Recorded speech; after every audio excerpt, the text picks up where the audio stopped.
28ാമത്തെ വയസ്സിൽ കേരള ലെജിസ്ലേറ്റീവ് അസംബ്ലിയിൽ മന്ത്രിയായിട്ടുള്ള റിക്കാർഡ് ഇന്നും ഭേദിക്കപ്പെടാത്ത തലത്തിൽ കേരള രാഷ്ട്രീയത്തിൽ നിറഞ്ഞു നിൽക്കുന്ന ആദരണീയനായ രമേശ് ചെന്നിത്തലയാണ് ഇന്നത്തെ നമ്മുടെ അതിഥി. നമസ്കാരം സാർ. സാറ് ഏറ്റവും ശ്രദ്ധിക്കപ്പെടുന്ന ഒരു കാര്യം ഓപ്പറേഷൻ കുബേര എന്ന ഒരു വളരെ പ്രസിദ്ധമായിട്ടുള്ള ഒരു പ്രയോഗത്തിലൂടെ കേരളത്തിലെ കഴുത്തറപ്പൻ പലിശക്കാരെ നേരിട്ട ഒരു സംഭവം. അടുത്ത ദിവസം സാറിന്റെ ഒരു പ്രസ്താവന ഉണ്ടായിരുന്നു, സമാനമായിട്ട് കോൺഗ്രസിന്റെയോ യു ഡി എഫിന്റെയോ മന്ത്രിസഭ വരികയാണെങ്കിൽ ഒരു ദിവസം കൊണ്ട് തന്നെ ഈ മയക്കുമരുന്ന് മാഫിയയെ ഒതുക്കുന്ന രീതിയിലുള്ള പ്രവർത്തനം നടത്താൻ പറ്റും എന്ന് പറഞ്ഞിട്ടുണ്ടായിരുന്നു. എന്താണ് അത്തരത്തിൽ ലളിതമാണോ കാര്യങ്ങൾ? നമ്മളൊരു കാര്യം മനസ്സിലാക്കേണ്ടത്, ഈ മയക്കുമരുന്നിന്റെ സോഴ്സ് കണ്ടുപിടിക്കാനുള്ളതാണ് ഏറ്റവും പ്രധാനപ്പെട്ട കാര്യം.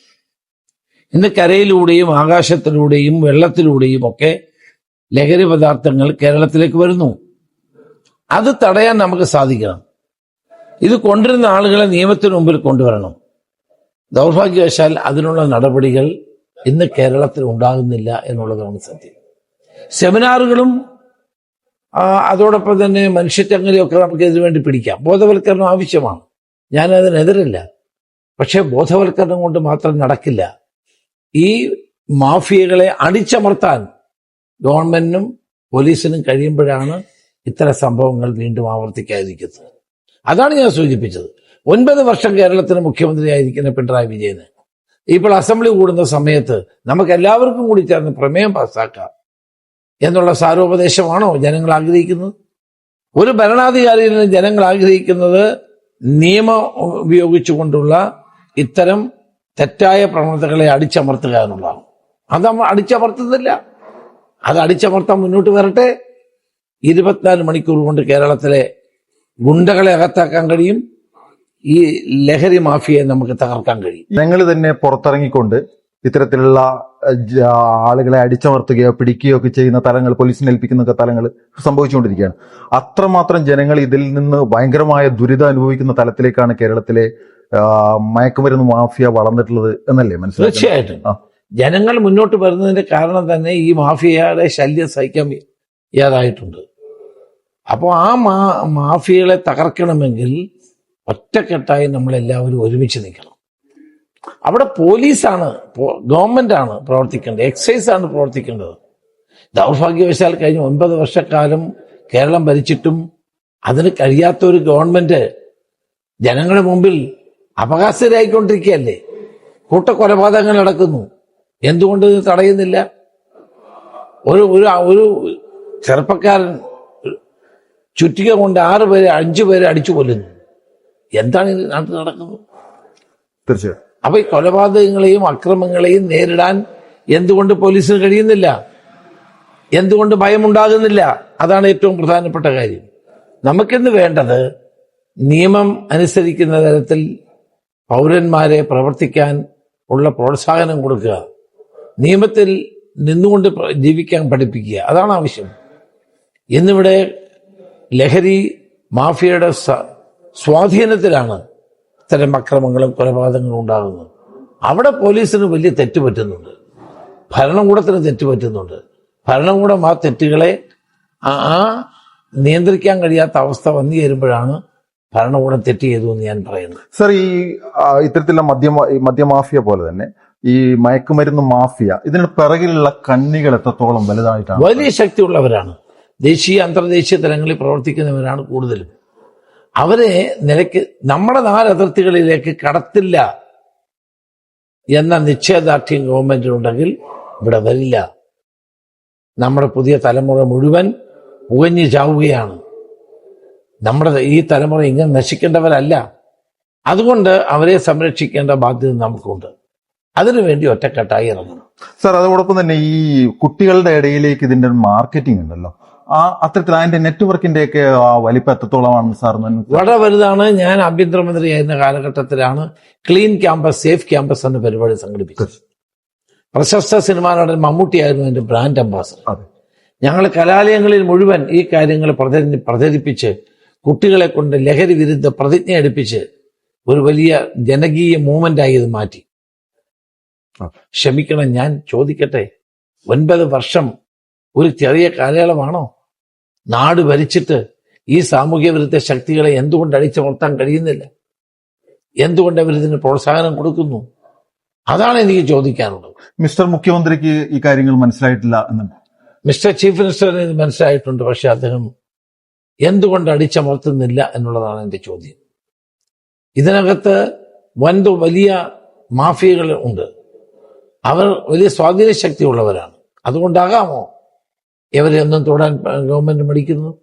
ആ ഒരു പ്രയോഗം ഉണ്ടല്ലോ, മിസ്റ്റർ ചീഫ് മിനിസ്റ്റർ എന്ന പ്രയോഗം, എന്തുകൊണ്ടായിരിക്കാം മുഖ്യമന്ത്രിയെ അലോസരപ്പെടുത്തിയിരുന്നത്? അല്ല, mister chief minister, mister parliament, mister prime minister, mister president ഒക്കെ വിളിക്കുന്ന ബഹുമാനപൂർവ്വമാണ്. അദ്ദേഹത്തിന് അലോരസമുണ്ടായി എനിക്ക് തോന്നുന്നു. ഞാൻ ആ ടി പി ചന്ദ്രശേഖരൻ കേസിലെ പ്രതികളെ മുഴുവൻ എല്ലാ ദിവസവും തുറന്നു വിടുകയാണ്, ജാമ്യം കൊടുക്കുകയാണ്. അനുഭവിക്കുന്ന ശിക്ഷയേക്കാൾ കൂടുതൽ പരോളാണ്. അത് ചൂണ്ടിക്കാണിച്ചുകൊണ്ടാണ് അദ്ദേഹത്തിന് പ്രയാസം ഉണ്ടായിരുന്നത്. ഈ ടി പി ചന്ദ്രശേഖരൻ വധവുമായി ബന്ധപ്പെട്ടുള്ള കേസിൽ നമ്മൾ അന്വേഷണം പൂർത്തീകരിക്കുന്ന തലത്തിലേക്ക് അന്ന് എത്തപ്പെട്ടിട്ടുണ്ടായിരുന്നു സാർ തോന്നുന്നു. ഒരു ആഭ്യന്തരമന്ത്രി ആ അന്വേഷണം ഒരു ലോജിക്കൽ കൺക്ലൂഷനിലെത്തി. പ്രതികളെ മുഴുവൻ പിടിച്ചു, ജയിലിലടച്ചു. അവിടെ അവസാനിക്കും. പക്ഷെ അതിന്റെ മുകളിലോട്ട് അതിന്റെ ഗൂഢാലോചന സത്യത്തിൽ 120B പ്രകാരമുള്ള ഗൂഢാലോചന തെളിയിക്കാൻ അത്ര എളുപ്പമുള്ളതല്ല. നമ്മൾ അതിനുവേണ്ടി CBIക്ക് വിട്ടുകൊടുത്തിരുന്നെങ്കിൽ എന്ത് സംഭവിച്ചേനെ? ഈ പ്രതികളൊക്കെ നാട്ടിലിറങ്ങി നടന്നേനെ. അതുണ്ടാകാതിരിക്കാനാണ് അന്ന് CBIക്ക് വിടാഞ്ഞത്. ഈ കേരളത്തിലെ സത്യത്തിലെ ഏറ്റവും ജനകീയമായിട്ടുള്ള ഒരു സംരംഭമായി നേരത്തെ പറഞ്ഞ പോലെ ഓപ്പറേഷൻ കുബേര, അതായത് ഉമ്മൻചാണ്ടിയുടെ തൊപ്പിയിലെ ഒരു തൂബലായിട്ട് അത് നിൽക്കുമ്പോൾ അന്നത്തെ ആഭ്യന്തരമന്ത്രി രമേശ് ചെന്നിത്തല ചെയ്തിട്ടുള്ള വലിയൊരു പ്രവർത്തനത്തിന്റെ ഭാഗമാണ്. അതിലേക്ക് എത്തപ്പെട്ടതും അത് നടപ്പിലാക്കിയതിലും ഓപ്പറേഷൻ കുബേര എന്ന് പറയുന്നത് ഈ നാട്ടിലെ പാവപ്പെട്ട ആളുകളെ കൊള്ളപ്പലിശക്കാർ ദ്രോഹിക്കുന്നത് കണ്ടുകൊണ്ടാണ് ആരംഭിച്ചത്. 25,000 രൂപ വാങ്ങിച്ച ആളിന് ഓരോ ദിവസവും അനുഭവിക്കേണ്ടി വരുന്ന പ്രയാസം, ഈ ബ്ലേഡ് മാഫിയയുടെ സമ്മർദ്ദം, അവരുടെ വീട് കയറി ആക്രമിക്കൽ, അവിടുന്ന് 4 ഇരട്ടി പൈസ കൊടുക്കേണ്ടി വന്നാലും തീരാത്ത കടം, അത് സഹിക്കാൻ വയ്യാതെ ആത്മഹത്യ ചെയ്യുന്ന പാവങ്ങൾ, അത് കണ്ടുകൊണ്ടാണ് ഓപ്പറേഷൻ കുബേര ആരംഭിച്ചത്. മുഖം നോക്കാതെ കേരളത്തിൽ നടപടിയെടുത്ത സംഭവമാണ്. എത്ര ഉന്നതനാണെങ്കിലും ഈ ഓപ്പറേഷൻ കുബേരയിൽ അവരുടെ കൈകളിൽ വിലങ്ങണിയിക്കാൻ അന്ന് ഞങ്ങൾക്ക് സാധിച്ചു. പോലീസ് ശക്തമായി തന്നെ നേരിട്ടു. കേരളത്തിൽ ഒരു വലിയ സാമൂഹ്യമായ മാറ്റത്തിന് തുടക്കം കുറിച്ച സംഭവം. എല്ലാ കൊള്ളപ്പലിശക്കാരും നാടുവിട്ടു. കൊള്ളപ്പലിശക്കാര് വാങ്ങിച്ചവരുടെ അടുക്കൽ അങ്ങോട്ട് കൊണ്ട് പണം കൊടുത്തിട്ട് ഞങ്ങൾ നിങ്ങളുടെ പണം വാങ്ങിച്ചില്ല എന്ന് പറയുന്നൊരവസ്ഥയുണ്ടായി. 9 വർഷമായി പിണറായി വിജയൻ ഏതെങ്കിലും ഒരു സംഭവം ചൂണ്ടിക്കാണിക്കാൻ കഴിയുമോ? അധികാരം എന്ന് പറയുന്നത് ഉപയോഗിക്കാനാണ്, നന്മയ്ക്ക് വേണ്ടി, ജനങ്ങളുടെ നന്മയ്ക്ക് വേണ്ടിയാണ്. ആ നന്മയ്ക്ക് വേണ്ടിയുള്ള പ്രവർത്തനമാണ് അന്ന് ഞങ്ങൾ നടത്തിയത്. ഈ 5 വർഷക്കാലത്ത് ഉമ്മൻചാണ്ടി സർക്കാരിലെ വളരെ പ്രധാനപ്പെട്ട ഒരു തീരുമാനങ്ങളൊന്നാണ് ഈ ഓപ്പറേഷൻ കുബേര. പക്ഷേ അന്നത്തെ ഈ ബാർ നിരോധനവുമായൊക്കെ ബന്ധപ്പെട്ടുള്ള വിവാദങ്ങളിൽ ഈ സംഗതി പോയില്ലായിരുന്നെങ്കിൽ ഒരു തുടർഭരണത്തിന് സാധ്യത ഉണ്ടായിരുന്നു. ആ തുടർഭരണത്തിന് ഉണ്ടാകാതിന് പല കാരണങ്ങളുണ്ട്. അതിലേക്കൊന്നും ഞാനിപ്പോൾ കടക്കുന്നില്ല. പക്ഷേ കേരളത്തിലെ ജനങ്ങൾക്ക് വലിയൊരു ആശ്വാസം കിട്ടിയ പദ്ധതിയാണ് ഓപ്പറേഷൻ. അത് ഗവൺമെന്റ് മാറിയതോടുകൂടി അത് അവസാനിച്ചു. ഇപ്പൊ എല്ലാം പഴയ പോലെയായി. ആ ഒരു അവസ്ഥ ഉണ്ടാകുന്നത് ശരിയല്ല. പാവങ്ങളെ ചൂഷണം ചെയ്യുന്ന ഈ നടപടിക്കെതിരായിട്ടുള്ള മുന്നേറ്റവുമായി മുന്നോട്ട് പോകും. എന്തുകൊണ്ടായിരിക്കാം തുടർഭരണം ഉണ്ടായത്? ഈ കോവിഡിന്റെ പ്രശ്നം കൊണ്ടാണ്. കോവിഡാണ് ഒരു പ്രധാനപ്പെട്ട കാര്യം. ജനങ്ങളുടെ ഇടയിൽ ഇറങ്ങി നടന്ന് പ്രവർത്തിക്കാനുള്ള അവസരം ഉണ്ടായില്ല. പിന്നെ ജനങ്ങൾക്ക് ആനുകൂല്യം കൊടുക്കാൻ ഗവൺമെന്റ് കഴിഞ്ഞു. കിറ്റ് കൊടുത്തു. സർക്കാരിന്റെ എല്ലാ ആനുകൂല്യങ്ങളും അവർക്ക് ലഭിച്ചപ്പോൾ അതെല്ലാം പിണറായി വിജയൻ നൽകുന്നതാണെന്നുള്ള ധാരണയിൽ അദ്ദേഹത്തിന് വോട്ട് ചെയ്യാൻ തയ്യാറായി എന്നുള്ളത് സത്യമാണ്. ഇനി ഏതായാലും തുടർഭരണം ഉണ്ടാവില്ല. ജനങ്ങൾ അത്രമാത്രം മടുത്തിരിക്കുന്നു. സാർ, ഇതോടൊപ്പം തന്നെ സാറ് മഹാരാഷ്ട്രയിലെ കോൺഗ്രസിന്റെ ലീഡർഷിപ്പിൽ അവിടുത്തെ ഇലക്ഷനൊക്കെ ആയി ബന്ധപ്പെട്ടുള്ള അതായിരുന്നു. സത്യത്തിൽ സാറിനെ പോലെ വളരെ പരിചരണപ്രജ്ഞനായ ഒരു വ്യക്തിത്വം അവിടെ അത്തരത്തിലുള്ള ലീഡർഷിപ്പിലേക്ക് വന്നിട്ടോ എന്തായിരുന്നിരിക്കാം മഹാരാഷ്ട്ര? അവിടെ ഇലക്ഷൻ എന്ന് പറയുന്ന ഒരു ഫ്രോഡായിരുന്നു. നമ്മൾക്ക് കഴിഞ്ഞ തവണ കിട്ടിയ പാർലമെന്റിൽ കിട്ടിയ അതേ വോട്ട് UDF അവിടുത്തെ മഹാവികാസ് അഘാടി കോൺഗ്രസിന് കിട്ടി. ഒരു വ്യത്യാസവുമില്ല. പക്ഷെ പുതിയ വോട്ടർമാരെ ചേർത്തപ്പോഴുണ്ടായ കുഴപ്പങ്ങളാണ്. ഭരണം നമ്മുടെ കയ്യിൽ വിട്ടുപോയത്. എല്ലാ സ്ഥലങ്ങളിലും കഴിഞ്ഞ തവണ കിട്ടിയ വോട്ട് നമുക്ക് കിട്ടി. പുതുതായി വന്ന വോട്ടുകൾ അതെല്ലാം ഫ്രോഡായ വോട്ടുകളായിരുന്നു. അതെല്ലാം നമുക്കെതിരായി ചെയ്തു.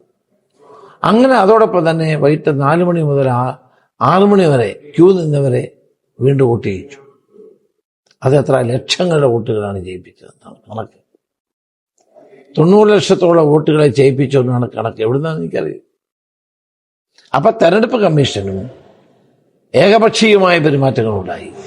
4 സംസ്ഥാനങ്ങൾ ഒരുമിച്ച് തെരഞ്ഞെടുപ്പ് നടക്കേണ്ടടുത്ത് 2 ബാക്കി. അപ്പോൾ ആ 2 ബാക്കി 4 മാസക്കാലം BJP കിട്ടി കുറെ കറക്ഷൻ നടപടികൾ സ്വീകരിക്കാൻ.